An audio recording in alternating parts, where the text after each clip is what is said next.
bien, en este video quiero hablar un poco más del portugués. Llevo practicando portugués hace más de un año, pero lo he hecho de manera intermitente y ha sido un proceso muy interesante porque es un idioma que absorbes naturalmente. Es un idioma que es similar al español, entonces es fácil de adquirir, es fácil de aprender. Además, por ejemplo, si eres colombiano, si eres latino, pues es más fácil aprender porque si quieres aprender portugués de Brasil hay muchas referencias culturales. Es fácil hablar de deporte, de música. Hay mucha, ¿cómo puedo decirlo? Similar a nivel cultural con Colombia. Me encanta el feeling que crea el portugués. Me encanta el feeling cuando tú escuchas ese idioma. ¿Y qué quiere decir eso? Sé que suena un poco abstracto, pero cuando uno escucha un idioma, no sé, existe algo de fondo que te genera pues mucha curiosidad, que te gusta mucho. Entonces, cuando escucho el portugués me pasa eso. Hay como algo del portugués que me encanta, no sé, es un sentimiento indescriptible. Y he escuchado algo similar con respecto al español. Por ejemplo, hay personas que dicen que aprenden español por el sonido, porque suena como más natural, es más tranquilo, o incluso hay personas que piensan que es un idioma más romántico. La verdad yo no sé, pues soy colombiano, para mí es difícil pues ver esos detalles. Personalmente el portugués es como música para mis oídos. No quiero decir que el portugués sea como samba o algún ritmo típico de Brasil, pero es un idioma que me gusta muchísimo escuchar. Entonces pienso que si uno busca una motivación para aprender un idioma, esa debería ser una. Muy bien, continuamos. Durante este último año escuché muchísimo el portugués. Tuve la oportunidad de escuchar pues muchas entrevistas, incluso vi películas, series, y fue un proceso interesante. También usé algunas conjugaciones de internet, algunos cuadros de conjugación, pues para entender cómo funcionaba su gramática. Y también me apoyé en profesores en línea, especialmente youtubers, para aprender portugués. No estuve en ninguna escuela tradicional, o sea, no asistí a una escuela tradicional para aprender portugués. Simplemente hice un experimento y pues, me puse a escuchar, escuché mucho y siento que pues estoy aprendiendo bastante el idioma. Sin embargo, en el proceso de aprender portugués pues me encontré con varias situaciones. Por ejemplo, cuando pues tú aprendes portugués y eres hablante hispano nativo, eres hablante nativo del español, quiero decir, hay muchas cosas que cambian naturalmente. Por ejemplo, una persona de Brasil, una persona que habla portugués de Brasil, si quiere responder una pues pregunta afirmativamente, no respondería con sí, como lo haríamos en español, respondería de otra manera.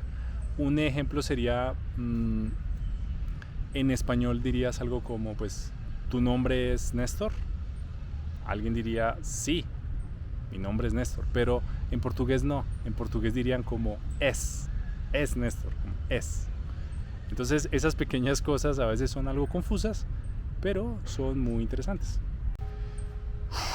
Continuamos. Claro, aprender una lengua tan parecida al español puede ser un proceso confuso, pero pues a medida que aprendes te das cuenta de que son idiomas pues diferentes y aprendes a encontrar esas diferencias rápidamente.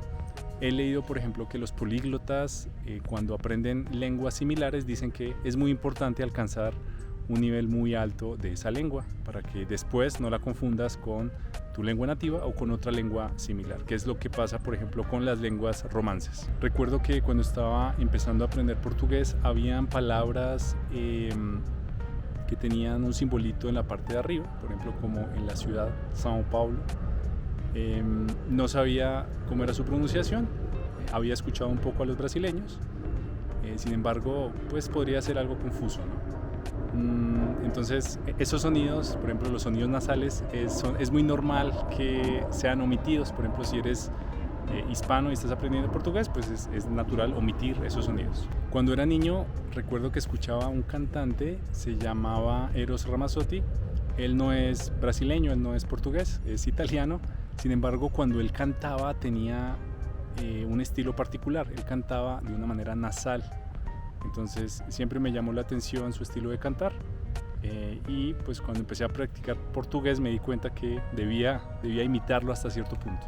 Ahora, si hablamos de los verbos, creo que en general no es muy difícil porque como es un idioma tan similar al español, es una lengua romance, funcionan muy similares. O sea, hay tiempos verbales, hay puntos de gramática que sí cambian, pero en general no es mucho. Lo importante es aprender los verbos irregulares y ya está. Otro punto que me parece todavía más interesante son los cognados falsos o los falsos amigos. Estas palabras que se escriben de la misma manera en ambos idiomas, pero el significado pues puede ser diferente o es diferente. Recuerdo palabras como, por ejemplo, escritorio. Escritorio en español pues significa una mesa en la que trabajas, mientras que en portugués significa una oficina. Palabras como borracha, por ejemplo, la pronunciación es como borracha, pero en español borracha puede ser una mujer que tiene mucho alcohol en su sangre, mientras en portugués significa un borrador, lo que tú usas para pues, borrar. Otra palabra que recuerdo es engrasado. Entonces esa palabra en español podría significar como algo que tiene mucha grasa, mucho aceite, por ejemplo algún componente de un motor, pero en portugués significa algo divertido. Entonces esa es una diferencia muy importante entre ambos idiomas. Hace poco hablé con alguien que estaba aprendiendo portugués. Esta persona pues ya lleva viviendo mucho tiempo en Brasil y me dijo que tuvo una situación con una palabra, con guardanapo. Guardanapo significa servilleta, pero entonces cuando él estaba en un restaurante, él pues preguntó por un napo, pensando que guardanapo era el lugar donde pues guardabas las servilletas, ¿no? Sus amigos naturalmente se rieron de él y este es el día que todavía se burlan de su error. Muy bien, excelente. El acento puede ser un problema, ya que al igual que el español, pues existen muchos acentos del portugués. Claro, tienes el acento de Brasil y el acento de Portugal. Sin embargo, dentro de Brasil de por sí hay muchos acentos. Yo no pensaba que fuera tan diferente, pero realmente hay muchos acentos. Empecé practicando con un acento de la costa, por ejemplo un acento de Recife, y después con el tiempo cambié a un acento de Sao Paulo. Fue un cambio algo incómodo porque pues naturalmente hay gíria, que son expresiones coloquiales, hay pues la pronunciación puede cambiar en varias situaciones. Sin embargo, fue un proceso interesante porque cambiar de un acento a otro me permitió entender eso, entender que hay variedades del portugués en Brasil. A veces me pregunto si aprender un idioma puede transformar tu personalidad, porque siento que pues aprender portugués como una persona de pronto más introvertida me ha ayudado a soltar más la lengua, que significa me ha ayudado como a comunicarme mejor, a ser así pues un poco más extrovertido.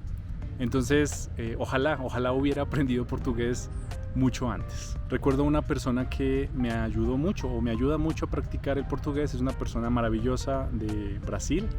Esta persona me ha ayudado pues con la pronunciación, con la gramática, tenemos intercambios, es una persona muy atenta y creo que saber que hay personas así que pueden ayudarte, que pueden darte un apoyo mientras estás aprendiendo el idioma, es una gran motivación. Entonces hay que buscar esas personas, ¿no? Si de pronto tenemos la intención de aprender una lengua, es una buena idea buscar personas que nos puedan apoyar para aprender más rápido. Si estás aprendiendo portugués y tienes alguna recomendación o algún comentario sobre este video, por favor escríbelo en la sección de abajo. Me encantaría leerlo. Muchas gracias y nos vemos en la próxima. Hasta luego.